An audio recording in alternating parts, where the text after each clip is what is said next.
जल प्रलय के समय यहोवा विराजमान था और यहोवा सर्वदा के लिए राजा होकर विराजमान रहता है। बुधवार जनवरी 1, 2025।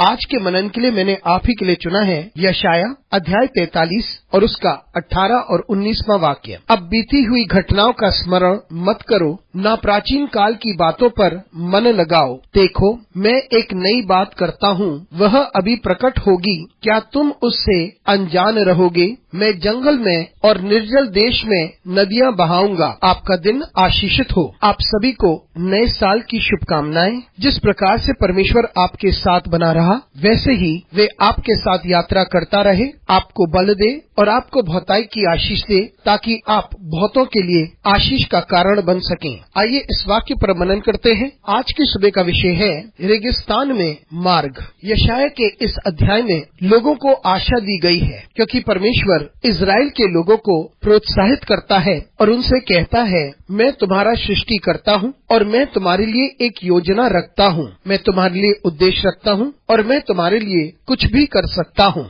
ताकि आप पुनर्स्थापित हो जाएं, आशीषित हो जाएं। मैं तुम्हें थामे रखूंगा और तुम्हारे साथ साथ चलूंगा। इस अध्याय के 18 और 19वें वाक्य में प्रभु अपने लोगों से कहता है कि जो बीती हुई बातें हैं उन्हें वे याद ना रखें। वो पुरानी बातें जब उन्हें कठिनाइयों से होकर गुजरना था, दर्द से होकर गुजरना था, पीड़ा से होकर गुजरना था और जिन परिस्थितियों में से होकर गुजरे थे, प्रभु उनसे कहता है कि वो इन बातों को याद भी ना रखें। परमेश्वर उनसे ये वादा करता है कि वे एक नए कार्य को करें और परमेश्वर उनसे पुनः कहता है, क्या तुम देखते नहीं, क्या तुम समझते नहीं कि आशीषें रास्ते में आ रही हैं? क्योंकि प्रभु एक नए कार्य को कर रहा है और ये अद्भुत है। और परमेश्वर बड़े सुंदर रूप से कहता है कि वह रेगिस्तान में रास्ते को बनाता है।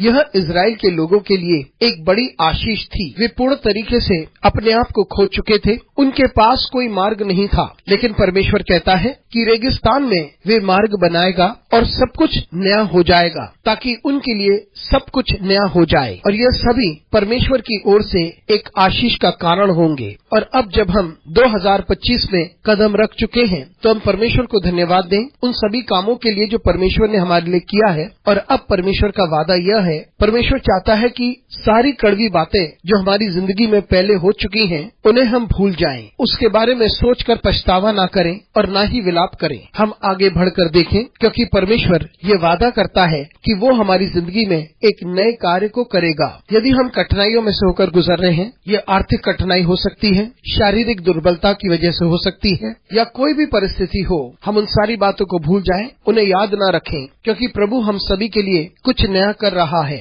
हम इस बात पर यकीन करें, क्योंकि हमारा परमेश्वर वफादार है। वो हमारी जिंदगी में हमारे लिए महान और पराक्रमी कामों को करेगा। हम आशा से भरते हुए परमेश्वर की ओर निहारें और उसकी आशीषों को विश्वास में ग्रहण करें। परमेश्वर हम सभी को आशीषित करे। अनुग्रहकारी परमेश्वर स्वर्गीय पिता, तुझे धन्यवाद देते हैं तेरी आशीषों के लिए, तेरे वादों के लिए, तेरे अनुग्रह के लिए और तेरे दया के लिए। हम तुझे धन्यवाद देते हैं, क्योंकि तू एक वफादार परमेश्वर है। यीशु मसीह के नाम से सारी आशीषों को ग्रहण करते हैं। आमीन।